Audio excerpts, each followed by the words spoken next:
And good evening, everyone. As Avrami just mentioned, the looking at climate change from both a scientific and biblical perspective, so to speak, is a challenge because from a biblical perspective, we've essentially been commanded to both control and dominate the earth and its resources, but also in a responsible way to sustain and look after nature and resources. So this is an ethical challenge, how to deal with this dual responsibility. And take, for instance, just Britain as an example. We've become a developed country, a wealthy country on the back of extracting our resources, primarily first coal, then North Sea oil and gas. And other countries in Europe, in North America, have all become wealthy and have raised millions of people out of poverty on the back of using the abundant resources of the earth. And of course, we now know that there are consequences and knock-on effects of using nature and its resources. And that is the challenge that global warming poses. On the one hand, you want to do good for society and you want to raise millions, billions out of poverty by providing them access to cheap, abundant, reliable energy. On the other hand, it creates unintended consequences. And that is the dilemma humankind faces. Just remember that still the world is powered to perhaps 80 to 85% by fossil fuels. It is these fossil fuels that cause the greenhouse gases that influence the climate. So this is the challenge. This is the dilemma that I will be talking about. But my main intention today, I don't know whether you can see the screen. I can't, so I'm not entirely sure why I can't see my, no, the screen doesn't allow me. Let me see. What can't you see? Can you not see any of us? No, I can see you, but I can't see my screen. Okay, that's why you have your technical aid on your left side there. Yeah. And we have a poll as well. The screen is not showing, so I'm not entirely sure why without the screen I can't, of course, see my PowerPoint. Are you trying to share your screen? Yeah. So you'll need to be made a co-host, I think, to do that. Oh, right. You are co-host. You are. Yes, you should be able already to a co-host, isn't he? Yeah, but it's not. I think there is a setting called hide screen, I think, on your hide self view. I think you might, if you click the right on your tab next to where your face is, on the right where 3 dots are, it says hide self view. Has someone clicked that? It could be.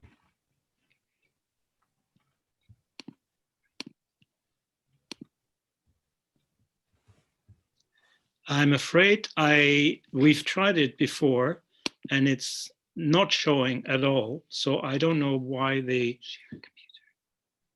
no, it's not showing. Avrami. How do we, if we spotlight you, don't know how to do that once you're a spotlight, then maybe it will work. How do we, 1 second, let's see what we can do here. Rabbi Nathan, how do we unspotlight him? I think you've unspotlighted him already. I think the spotlight's moved to you. I don't think he's spotlighted now. Oh, he's not spotlighted. Okay. So, do you? Anyone in the audience? Okay. So what are you trying to do, Benny? You're trying to share the screen. Yeah, and it doesn't come up. Okay. So minimize this screen for a minute and get your PowerPoint on your regular computer screen, and then maximize the zoom again, and then it should work. Say that again. Minimize the zoom for a minute. Yes. Bring up your PowerPoint.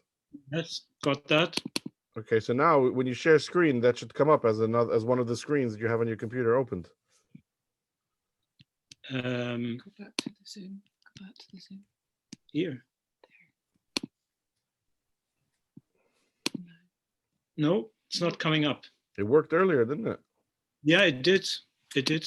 It's not coming up. It's giving the option to share video and sound of Rami, but not the actual desktop. It doesn't allow me to share. When you're opening the share screen, you see there's 3 tabs on the top. Which one is it on? The middle one or the left one? Hold on. You have to go back Basic. Should be on the basic one at the top. Hold on. Benny, you have to go in there. Yeah, hold on.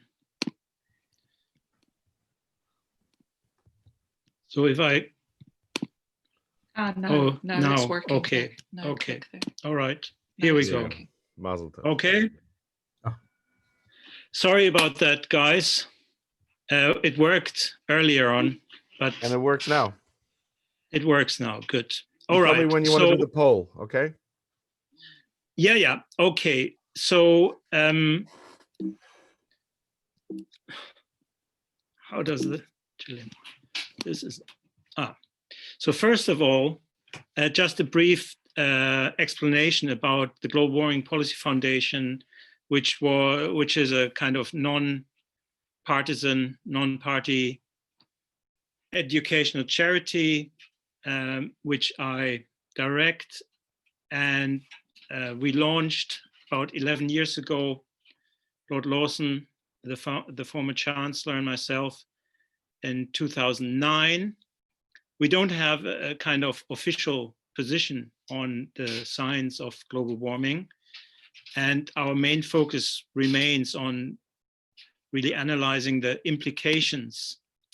So before I give a kind of 25-minute talk, I just want to find out a little bit about the general knowledge on global warming. And so here is a climate quiz, 5 questions, easy questions. Avrami, can you explain how people can use the poll? I can't even hear them, Julian. I cannot hear them.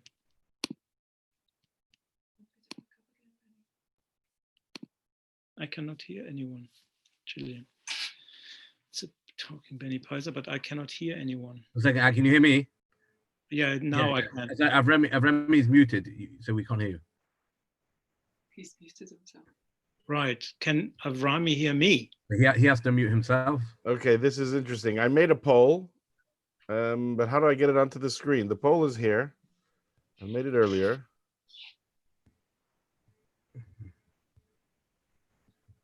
Here it is. Let's see.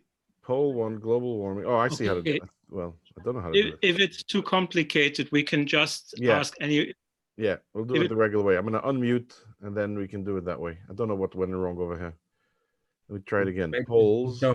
Use a show of hands. Right. Okay. Okay. Just make a note on a piece of paper. So here are 5 very brief questions, just as a starter for you to think over. So the first question is basically asking by how many degrees Celsius you think the Earth has warmed in the last 150 years. So there are 3 options, as you can see. Make a note. The second question is, over the last 100 years, what do you think about the number of people being killed by climate-related natural disasters like hurricanes, droughts, and floods? Have they increased? Have they decreased? Or have they remained unchanged? So again, make a note whether you think they have increased these disasters and people being killed by these disasters, or whether it's more or less unchanged, or whether it has decreased. The third question is about the last 20 years. Again, have the number of people being killed by climate-related disasters, such as hurricanes, droughts, and floods, have gone up, have gone down, or remained unchanged. So make a note whether it's A, B, or C. Fourth question, global wildfires, have they increased, have they decreased, or has the amount of wildfires stayed unchanged? Again, A, B, or C. And finally, what do you think has been the impact of global warming on polar bears over the last 70 years? Have they declined? Have they increased? Or have they stayed more or less the same? So what do you think after all the news you followed so meticulously? What about the polar bears? How have they been affected by global warming? We will come back to these 5 questions at the very end, but this is just a kind of general knowledge quiz. Here we go. So the first thing I want to explain to you is that we need to understand what we actually know about global warming and what we don't know about global warming, what we know about the climate and what we don't know. And of course, there are many agreements and there are many disagreements in climate science, we know that.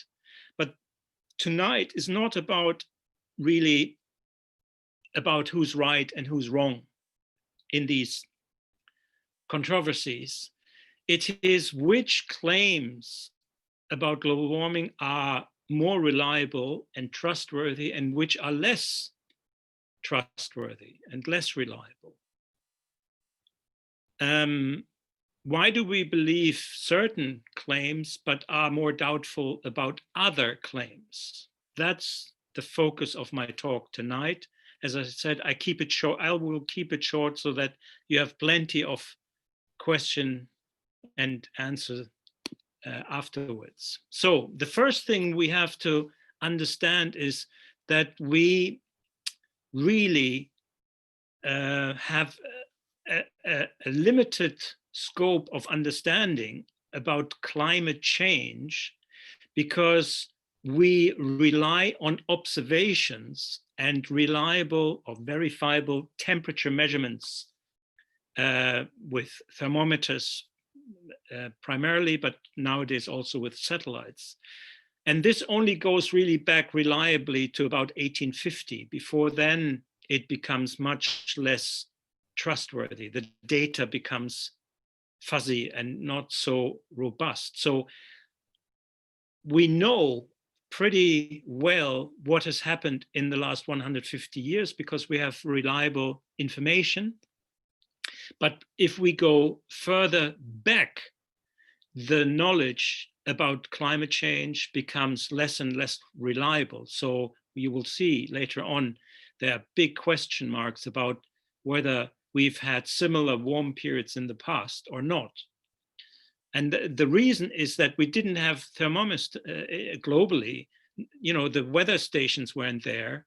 So we have good records in Britain going back to the 17th century and 18th century, but in the rest of the world, the records are very poor. So you have to then rely on tree rings, ice cores, which are more difficult to decipher. And of course, the future is completely uncertain because we really don't know what's going to happen over the next 20, 50, 100 years. The climate is highly complex, and if we don't have full understanding of the climate, it's difficult to really know, even if we accept that there will be warming in the future, and even that is a guess rather than certainty, we don't then know how much warming we will see. So the Met Office data sets of global climate data goes back or starts in 1850, because temperature data before then is simply not good enough or reliably enough to reconstruct the temperatures 500 or 1,000 years ago. And that's where the big debates then happen. And you can see it's an interesting chart here that goes back to 1850 up till 2020. You can see that not much really happened for a long time. There was then warming from the 1920s to the 1940s, and we had a slight cooling from 1945 to about 75. You can see that, and then a quite significant warming trend in the last 40, 50 years or so. So the big question that people asked, how much of this warming that we've experienced over the last 150 years is due to man-made greenhouse gas emissions, so the CO2 emissions that we emit through our industrial activity, driving cars, flying planes, and so on, and how much is due to natural factors. They also exist, solar activity, ocean cycles, and so on. Now, the kind of mainstream science organization will say, well, the majority of the warming is man-made, and natural factors play a minute role. But it is, in my view, difficult to quantify that reliably, because mainly we don't fully understand natural climate cycles that vary over long periods of time, like decades, centuries, millennia. So if we don't have a full understanding of the natural climate variability, it is difficult to make a clear-cut quantification. But certainly our CO2 emissions have a clear influence on the warming. How much is debatable. So what are the human factors, of course, and the natural factors? On the left, you can see the human factors, primarily the so-called greenhouse effect, our emissions of CO2, of carbon dioxide, into the atmosphere, which basically lets more solar radiation onto the Earth's surface than it radiates back into space. So there is some warmth being absorbed by the atmosphere, by the CO2 in the atmosphere, and that is the so-called greenhouse effect. And as you can see below, we are pumping ever more greenhouse gases into the atmosphere because we're using ever more fossil fuels in particular, but we're also creating CO2 by building, producing cement and so on. But you can see the huge increase in the use of fossil fuels and the increase in CO2 emissions.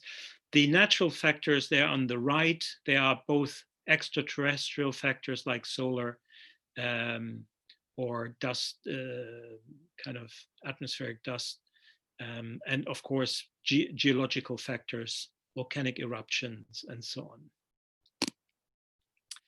So not CO2 emissions we've seen have increased significantly, but they don't always drive up global temperatures. I mentioned already that there was a short period of about 25 years when global temperatures were going down instead of up. And some of you may remember that there was a big concern in the 70s in particular about global cooling and the next ice age and what it might mean for agriculture. There were BBC documentaries, warning people that the ice age was near and global cooling was a real threat.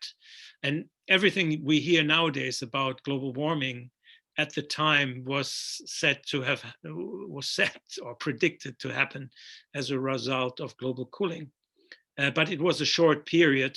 However, during that 35-year cooling period, almost a third of all CO2 emissions since pre-industrial times were emitted. So despite huge increase in CO2 emissions, it didn't warm, it cooled. And there are different theories trying to explain why that happened. The most prominent, of course, is that it was atmospheric pollution as a result of increased industrial activity. Now, this becomes a little bit more tricky, but I'll try to explain it as best as I can. When we double the CO2 levels in the atmosphere from pre-industrial times, they were about 280 parts per million in the atmosphere. If we double that, and that might happen in the next 30, 40 years, the result of the CO2 itself only results in a warming of about 1 degree. So the CO2 in the atmosphere that we pump in the atmosphere, even if we increase it significantly in coming decades, that in itself will only cause a warming of about 1 degree. The reason why climate scientists think it will become much warmer is not because of the CO2, the carbon dioxide itself. It is because of what they call positive feedbacks. And what it means is that water vapor is the most powerful greenhouse gas, much more powerful and much more prominent than CO2. If you warm the oceans as a result of a slow warming, the oceans will release more water vapor. Now that in itself will then trigger much stronger warming. That is called it's amplifying the warming. That's called a positive feedback. So the CO2 warming is small, but it causes this water vapor to increase because the oceans are getting slightly warmer. That then amplifies the warming. That's called positive feedback. But there are negative feedbacks as well. For instance, the warming cause of the oceans increases the release of water vapor, and that causes more clouds, and more clouds can block out sunlight and cause less warming. That's called a negative feedback. Now, the problem in climate science is that we don't know which of these feedbacks is the stronger one.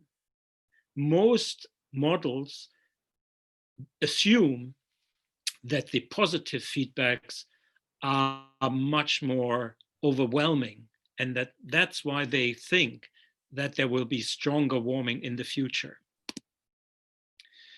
So if you hear about disasters, climate disasters in the future, it is less because of the CO2, as you can see from the basic theory, the greenhouse gas warming is just 1 degree, but the positive feedbacks can trigger all these kind of dramatic warming scenarios. But let me repeat, these are all computer models. This is pure theory.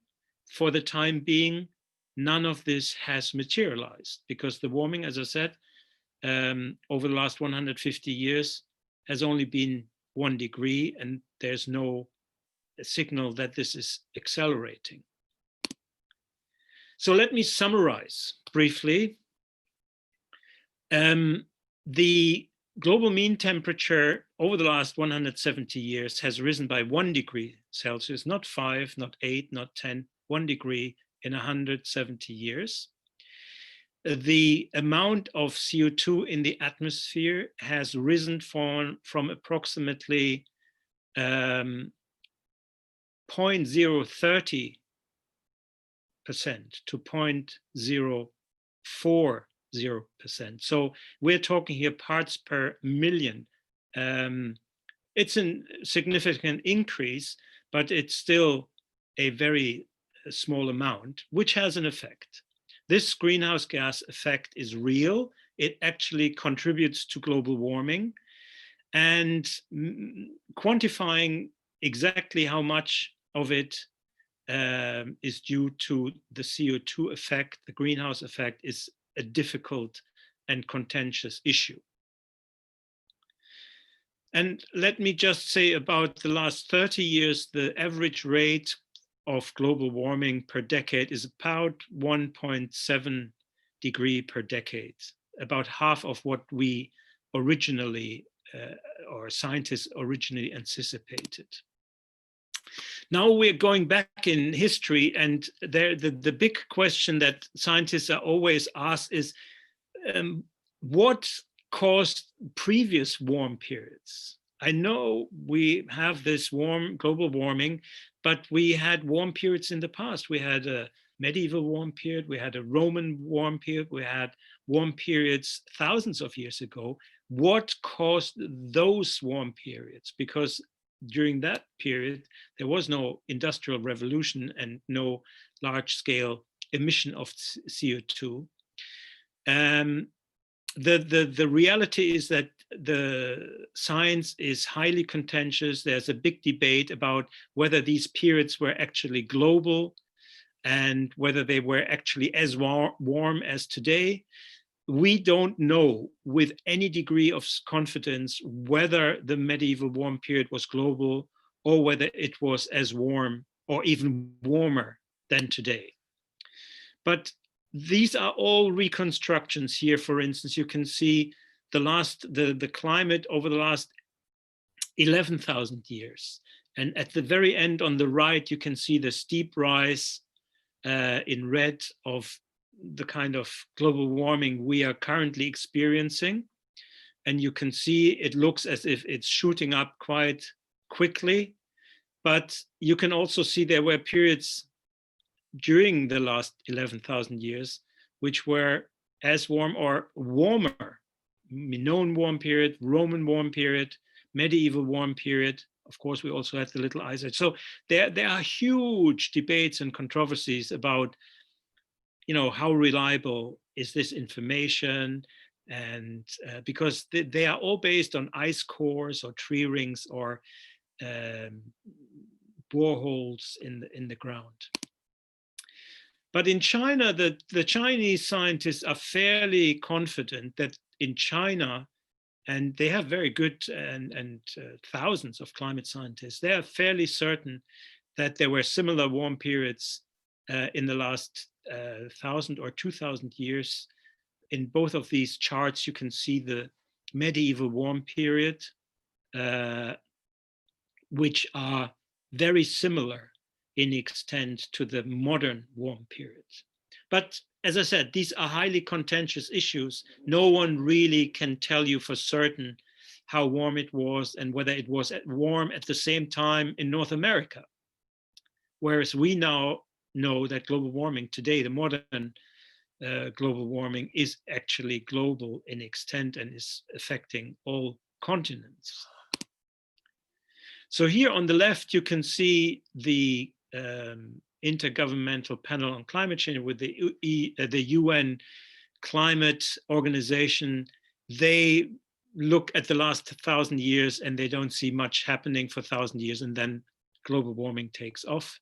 On the right, you see other scientists who think that the medieval warm period was even slightly warmer than the current warm period. Again, I'm not arguing here for one or the other, but the point I'm making is we don't fully know how warm it was in previous periods and whether the current warming is similar or dissimilar to previous warm periods. Okay, here are the conclusions. I think I've spoken too long anyhow. So our CO2 emissions have a warming effect on the climate. We don't know exactly how much of the warming is CO2 driven, how much is natural variability. There are positive, there are negative feedbacks, and we again don't fully understand these. And without understanding these feedback mechanisms, it's very difficult to predict what's going to happen in the future. And I leave you with a quote from the IPCC, which I think is telling. It says the climate system is a coupled, non-linear, chaotic system, and therefore the long-term prediction of future climate states is not possible. Thank you very much. Now, that is all I wanted to say. Before we go to Q&A, let me give you the answers to the 5 quiz questions. So the first questions, how much has the Earth warmed in the 150, 170 years, is 1 degree. Some of you may have guessed that this was a trick question. The second was also a trick question. You can see on the graph right, the number of climate-related deaths has collapsed by 95%. It's quite amazing in the last 100 years just how resilient societies have become. Think about the hurricanes and the tropical storms or tsunamis. We now have satellite systems that can warm communities a day in advance or 2 days in advance of an incoming storm.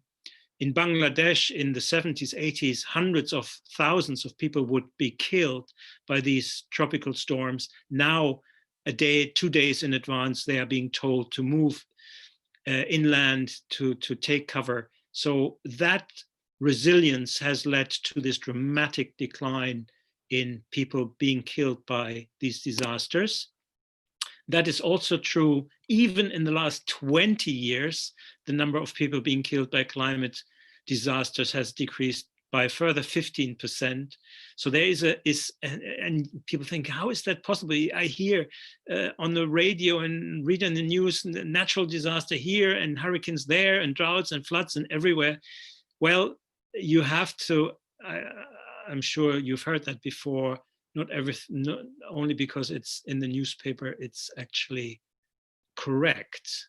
Very often these natural disasters are being hyped up, and the real information, are they getting worse or are they not getting worse? This is often not reported.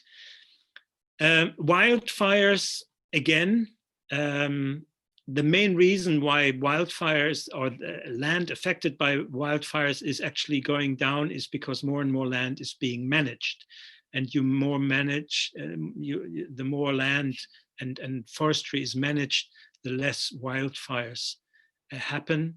And finally, polar bears, of course, we heard forever that they are facing extinction, but they have increased by more than 400% in the last 70 years.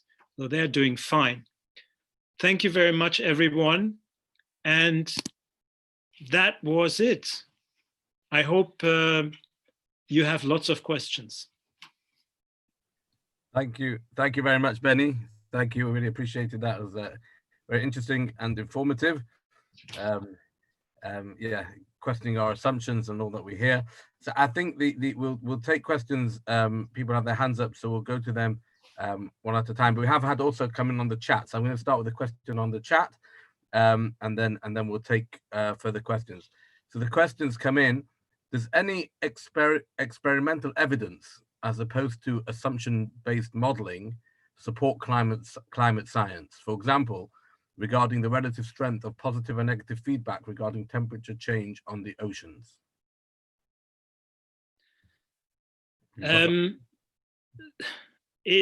Because climate is such a complex issue, it's not like astronomy, where you can predict the orbit of an object or a comet or an asteroid, and you can then know by calculating the orbit where this object will be in a year's time, because you know the natural laws of gravitation, and you can do that. But with climate, it's such a complex issue that there's no definitive proof.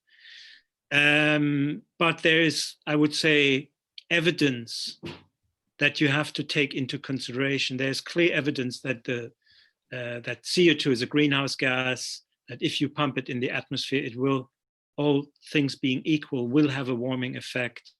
All of that is fairly solid and not contentious.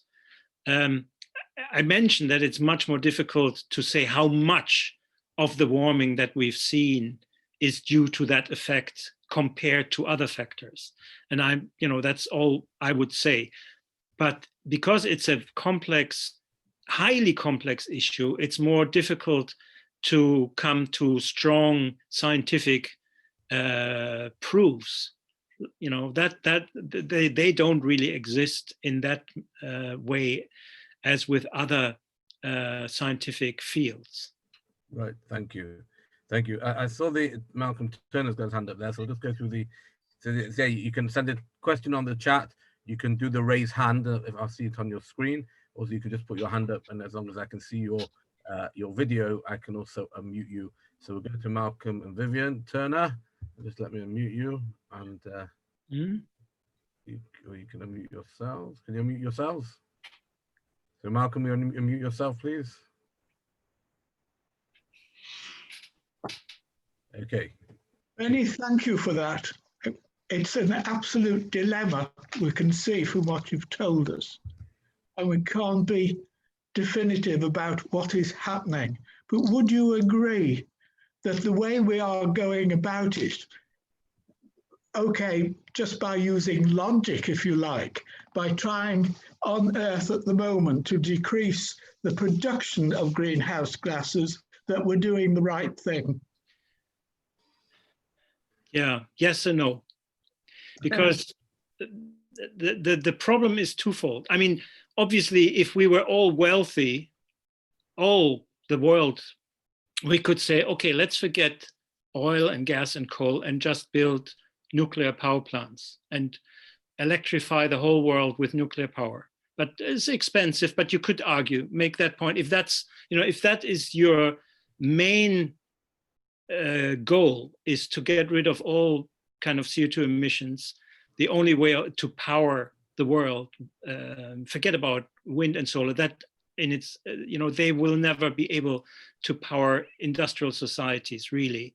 But you could do it through nuclear, it would be very expensive. The problem is that we're not all wealthy. And that's the core problem. Think about Africa. 800 million people in Africa have no access to the national grid, to electricity. So they are cooking with dung, mainly wood and dung. So they're cutting down the forests in Africa to burn for heating and to cook their food, right? So there's a dilemma, because we are telling the developing world, the poor countries, look, we made a big mistake. We all got very wealthy on the back of coal and oil and gas. You shouldn't do that.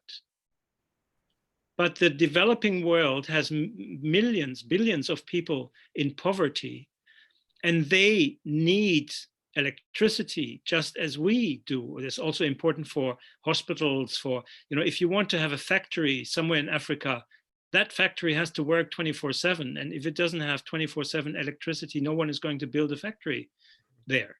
So there are all these knock-on. So there is an ethical dilemma, and it's not easy to square. Let's put it this way. Right. Thank you. Thank you. We'll move on to another question that's come in. We'll do one from the chat, which is, does the media have an agenda when they speak about climate change? The media agenda is to sell as many papers and get as many viewers as possible. They don't have an agenda. They sell whatever they can sell. And of course, blood and war and disaster sell. And so therefore they hype it up. Some media have an agenda.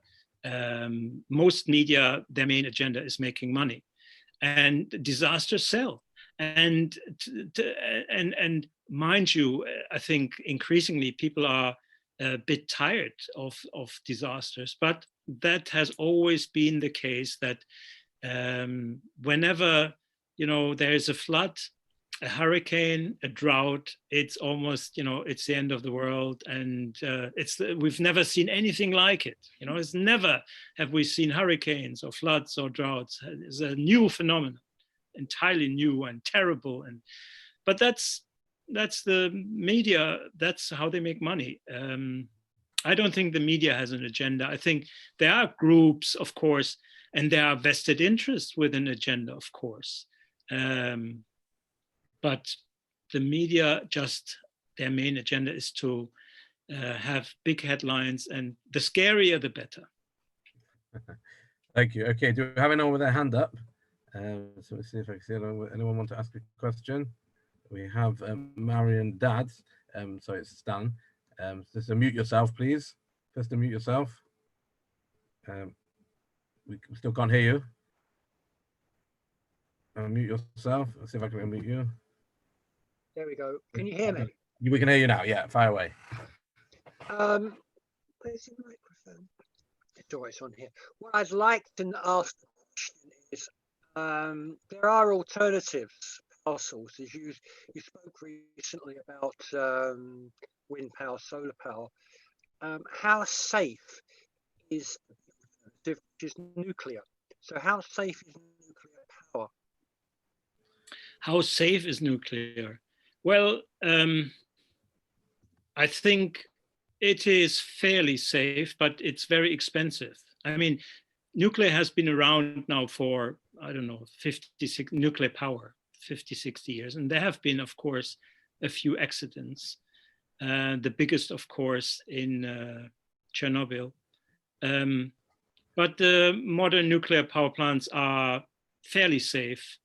And people in Britain in particular are, who have been living for decades next to nuclear power plants in Cumbria and other places, they're quite keen to get new replacement nuclear power plants. So I mean, there are issues, but I don't think it's a real, and we've also learned a lot in recent years about the risk of radiation. It would appear that low levels of radiation are far less dangerous to human health than we thought. We thought that any form of nuclear radiation would be bad for human health. That's not the case. You have to have a high dose of radiation to be really ill. So the problem with nuclear isn't so much the safety. It's of course the geopolitical issue with nuclear weapons that can be, you can turn nuclear power plants and the uranium that is being produced into nuclear weapons. So you have that problem, and it's an economic problem in that they are very expensive to build. Thank you. So I'm just going to read your question from the chat, and then I'm going to come to David Kaplan. So your hand must be getting tired, David. So you'll be on next. Just we have a question about so you're speaking about counting the deaths from natural disasters. So it says it's asking how you consider the number of indirect deaths. For example, the Syrian civil war is blamed in parts on droughts leading to overcrowded cities, lack of resources. So what would you say to that? Yeah, well, that is obviously a contentious issue, but the UN basically counts these numbers. They have data sets where they really identify the natural disasters, and then they know how many people are being killed as a result of the disasters. We're not talking about speculative links like saying everyone killed in the Syrian in the conflict between the ISIS and the Syrian army, they are all victims of global warming. That's highly speculative, and the UN wouldn't count that as people killed by hurricanes, floods, or droughts. Right. So I've used the official data, and that's the basis of the slide I showed. Great. So David Kaplan, if you just let me unmute you. Okay, I think you're gonna have to mute yourself. Mute yourself. Okay. Benny, thank you very much. It's so refreshing to hear somebody who's talking about global warming to look at both sides of the argument the way you have done, which is I really enjoyed what you spoke about. I've been involved in green energy projects for quite a while now, and the biggest problem is we have so many solutions to stop the emission of gases, but you haven't got the will for people to use the systems that will work. Coal is a product which no one uses. Big no, we can't use it. But coal with an additive which is invented but people won't use is cheaper and more effective than using wood chip. There's waste to energy projects, but then we turn gas and trash into electricity, give cheap power. But there's so much corruption in Africa and other countries that people spoil the whole project and make it uneconomical. So there has to be, there's too much hype about what we're doing wrong, but there's a lot being done which is good, but not being utilized. Thank you, David. Benny. Yeah. If I may add that the biggest problem of decarbonization, of basically looking for alternatives, is cost. And the governments, even Boris and his plan to totally decarbonize, will face increasing pressure, particularly in the north of England, if the costs go up as a result. This is the biggest challenge. Everyone would love to get rid of fossil fuels. No one loves fossil fuels, right? The problem is they are so much cheaper and so much more efficient than the alternatives that it's difficult to get rid of them and replace them with something that is at least as competitive as these fossil fuels. And that is the biggest problem. And that's one of the reasons why governments around the world are making all these pledges and saying, oh yes, we will also, the Chinese are saying, we will also completely get rid of all our thousands of coal and gas power plants. We are on the same side as you. Of course, it is a pledge totally without commitment. And they are building thousands of new coal power plants around the world, not just in China, at the same time as they are saying, oh yes, we want to decarbonize. So you see, this is what I said, the dilemma. Countries need cheap and reliable energy. They go to war over these resources, always have, whether it's the First, the Second World War, it's the wars in the Middle East in the past, it was always about the cheap energy sources. And it's, for the time being, we have not found alternatives that are good enough and compelling enough to replace them. That is a big problem. Thank you. I know we've only got time is running away, and there's such a tremendous thirst for what you have to tell us, which is fantastic.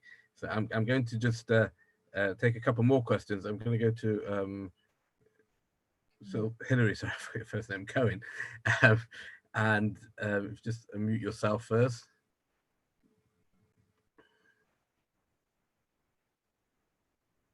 You're still muted. That's it. Yeah, we're with you now. Okay. Yeah. There's a lot of talk at the moment about pumping heat from the further underground. Well, if they take the heat from underground, well, how is that going to affect the Earth and the future of the Earth? It seems, matter can be neither created nor destroyed, so they say. So, if you take it out, what's going to happen then? That is where you have geothermal heat. and you can use it cheaply and reliably. It's a very, that is one of the few alternatives that actually work. The problem is that in most areas where we don't live in Iceland, or places where the hot water is fairly close to the surface, it's not that easy to actually get it out of the ground. We are being told that we should use heat pumps instead of gas boilers, that we should rip out all the gas heaters, gas cooking, and electrify our electricity, which would, again, not only does it cost 10,000–15,000 pounds to install these new heat pumps, electricity heating is about 2 or 3 times more expensive than gas heating. So and that is a plan. The government thinks that we should, by 2035, every house should heat by electricity, and every gas boiler has to be ripped out.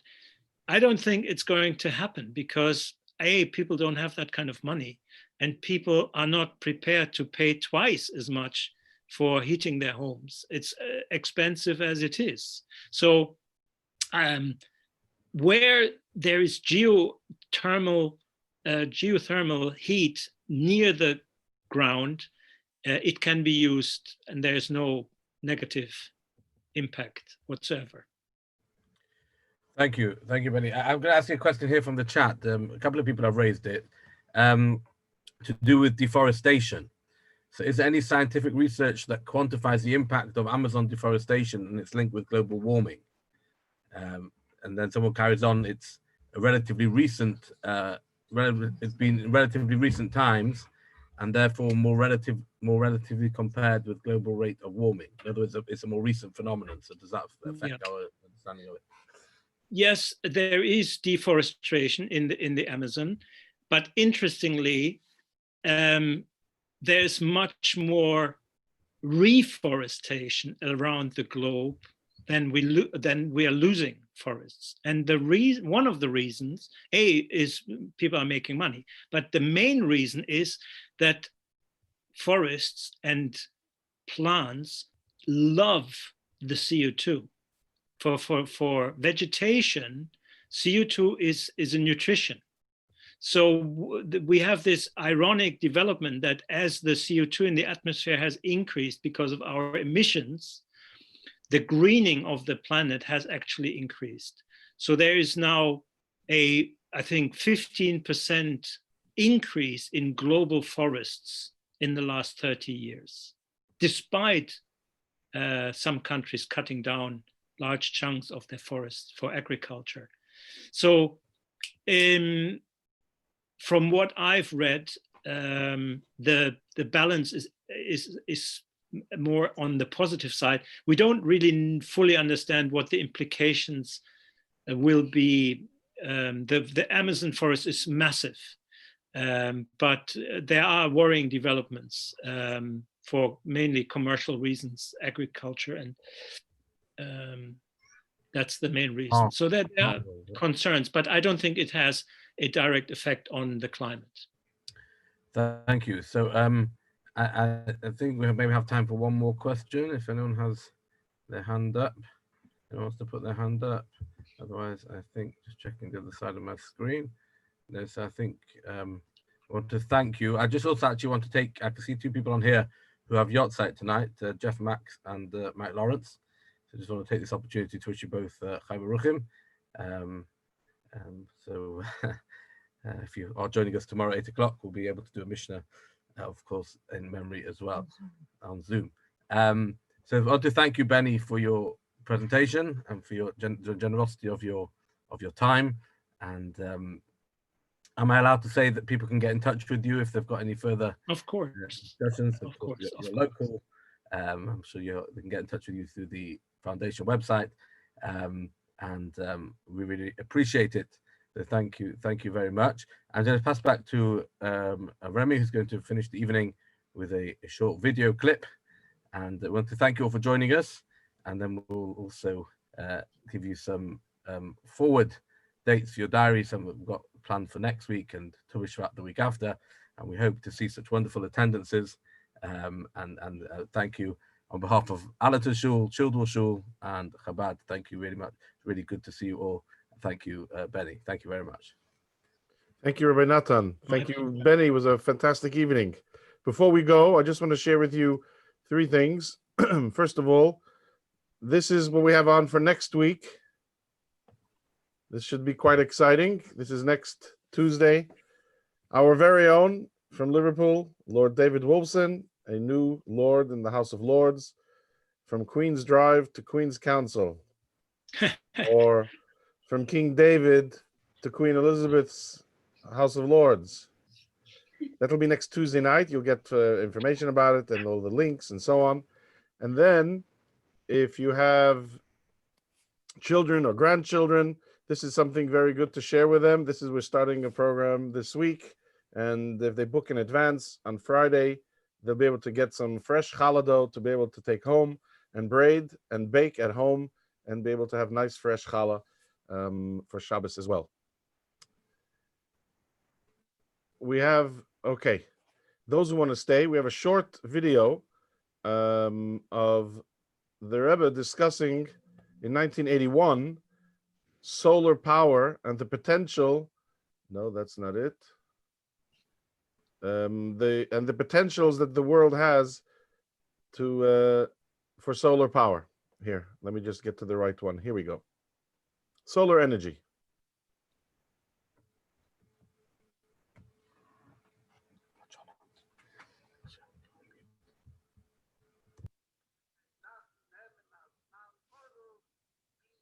You can hear? One second. I think I forgot to press one button here. Hold your horse. Hold on. Yeah. Okay. Here we go.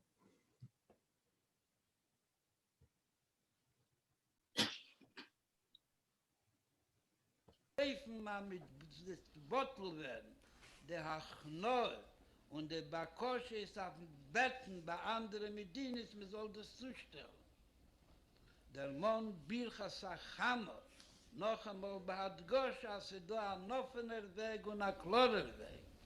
Und das, was man schon lange geheben bekam, Medina ist echt bei Medina so, in einer Nähe von Kotnische Biktanim, in einer Nähe von Zeil Ampin Legamre. Es nutzen der Nister Machamosse, der Chamo, der Hitz, der Warmkeit von der Sonne.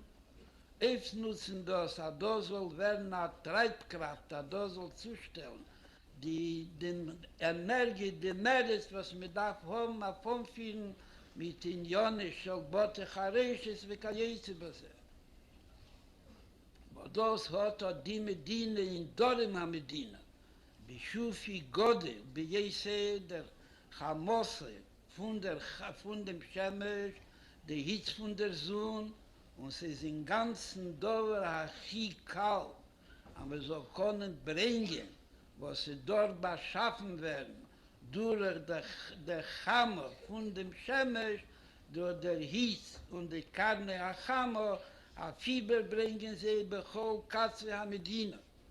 Und das ist eine Linie, was verleiht das Mann Hachi Kotze, beerdigt von dem Mann, was wir darf haben, auf der andere Mekerim haben, mit was zu beheizen und bewarmen, bechol und auf der Ruf wird kommen, das durchführen, denn das ist sein Geburt, auf Peiser Hashem, der Munah Bashem, wird sich nicht rechnen mit den Bilbulim, was nun kommen von Bnei Jodem, was sie haben, welche persönliche Rewochim auf nicht zulassen das.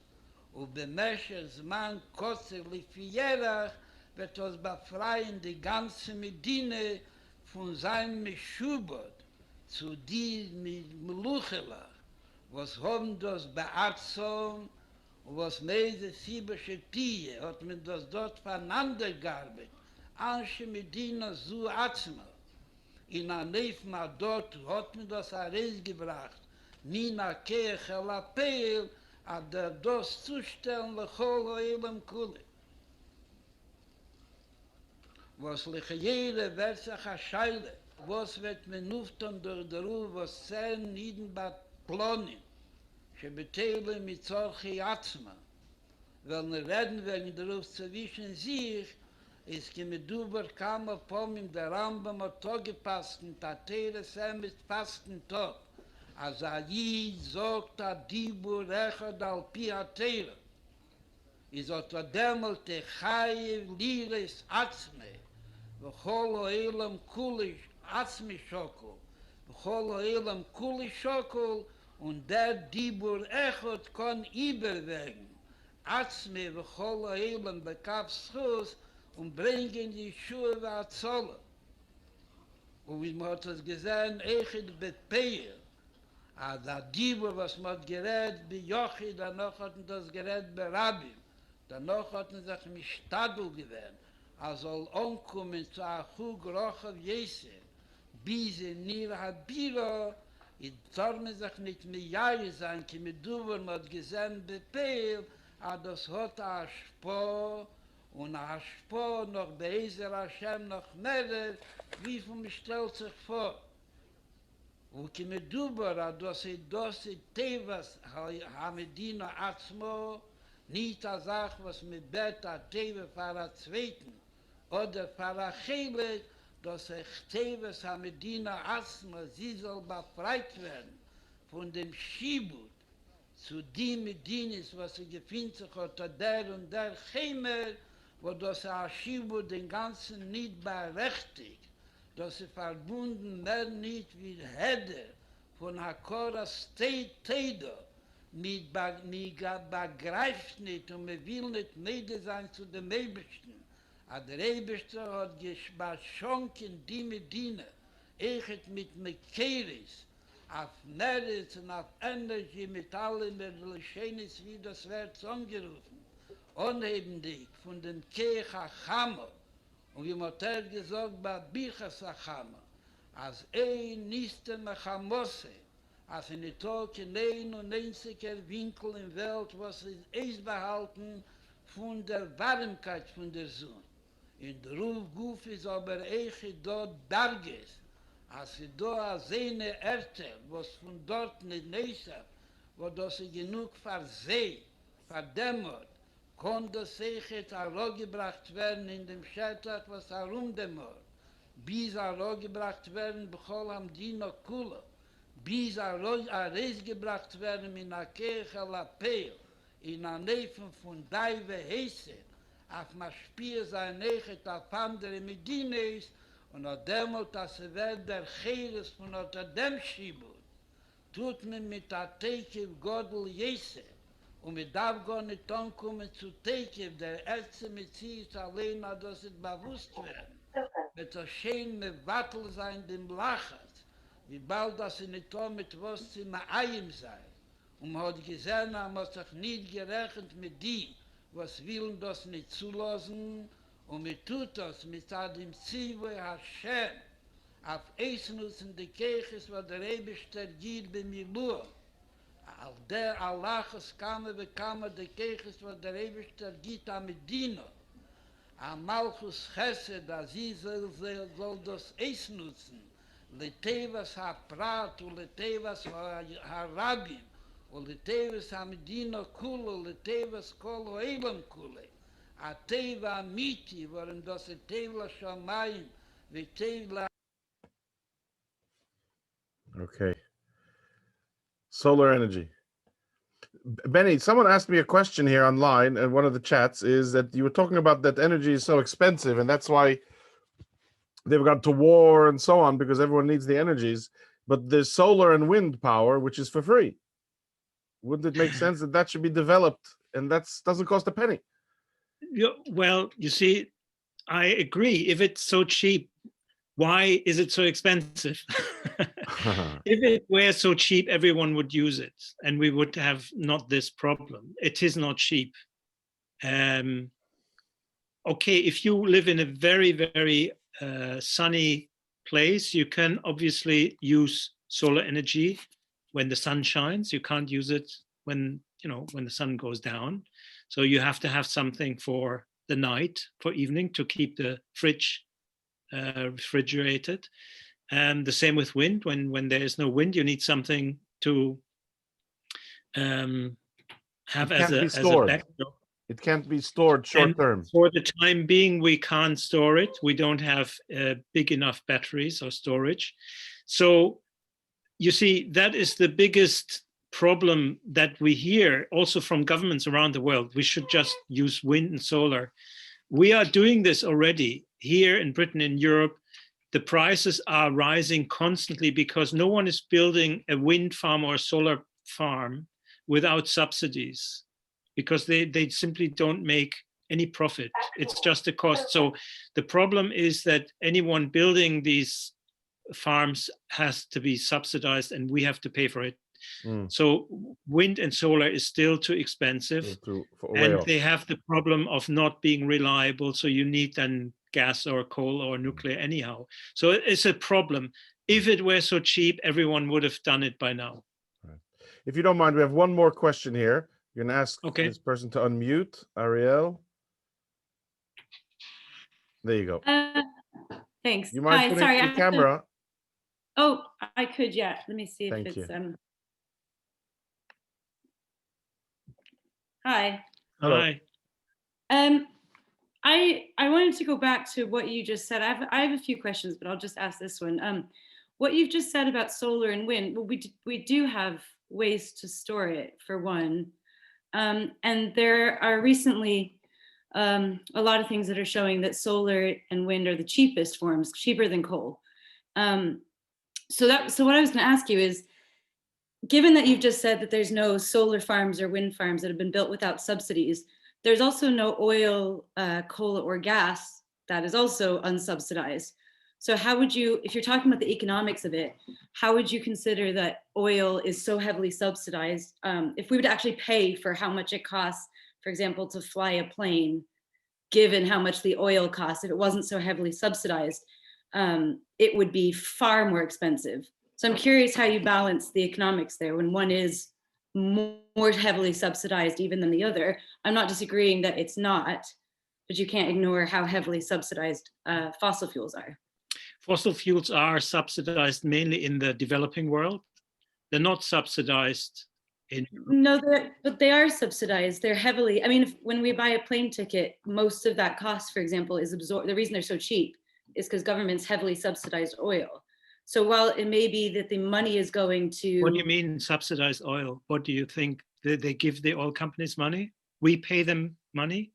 That's kind of exactly what happens. So a lot of banks, because many banks and other financial institutions are heavily invested, and governments invest into fossil fuel and oil in order to subsidize and make it more affordable. I mean, there's a difference between investing in something to make a profit. Subsidizing wind and solar means that we have to pay on our energy bills for that. We're not paying on our energy bill. Because the government is subsidizing it. So the subsidizing... No, the government is not, sorry. The government is not subsidizing wind and solar. The government, nothing out of the, the treasury is not paying these farms. We are paying through our energy bills. The point is, if you were right, and I wish you were right, then we wouldn't have a problem because everyone would go for the cheapest option.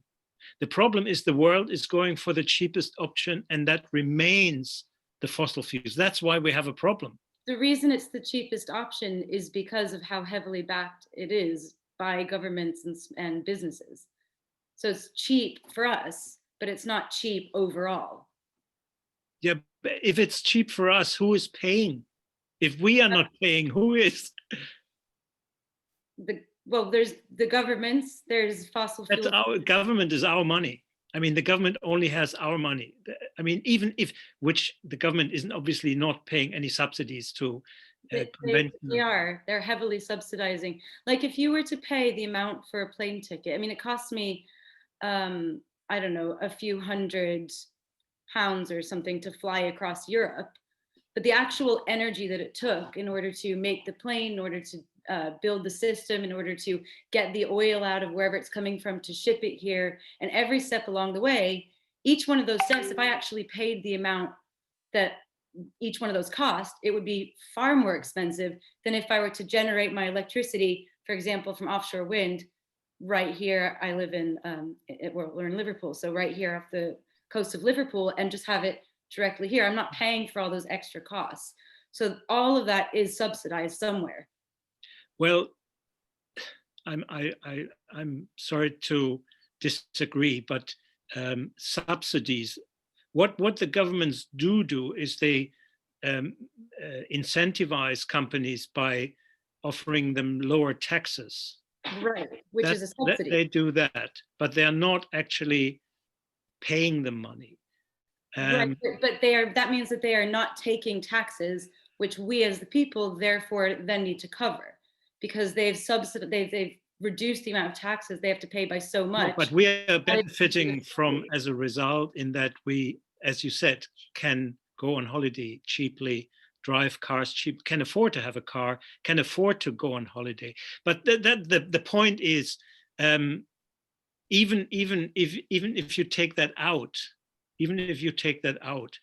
if wind and solar renewables were competitive, we would not have this discussion, because everyone would use wind and solar, everyone in the world would use it, and we wouldn't have a problem. They are competitive in countries. The problem is that for the last 30 years, the amount of fossil fuels being used around the world hasn't really changed. So 85% of all... The amount of electricity that we've used has gone up so much that we're still taking a huge amount from fossil fuels. But I would argue very much that they're competitive. I mean, right now in the UK, offshore wind is cheaper per kilowatt hour than coal. That's just, you can look at what the grid is made of right now. And the problem is we don't have wind currently, and so they have to ramp up. How do you figure? Pardon? You said we don't have wind currently. Yeah, the problem in the last few days is that the wind activity is so low that we had to use a lot more coal and gas than before, because there is not enough energy generated through wind, because there is a lack of wind. We almost had a blackout a few weeks ago because of lack of wind. So you see, these are the kind of problems. If you can't store wind energy that is generated for periods when there is not enough wind, you have a problem. And that's why suddenly you have to rely on coal and gas suddenly when there is not enough wind. And this is the current situation. Obviously, we have a cold snap, and we have a situation with very, very low wind activity.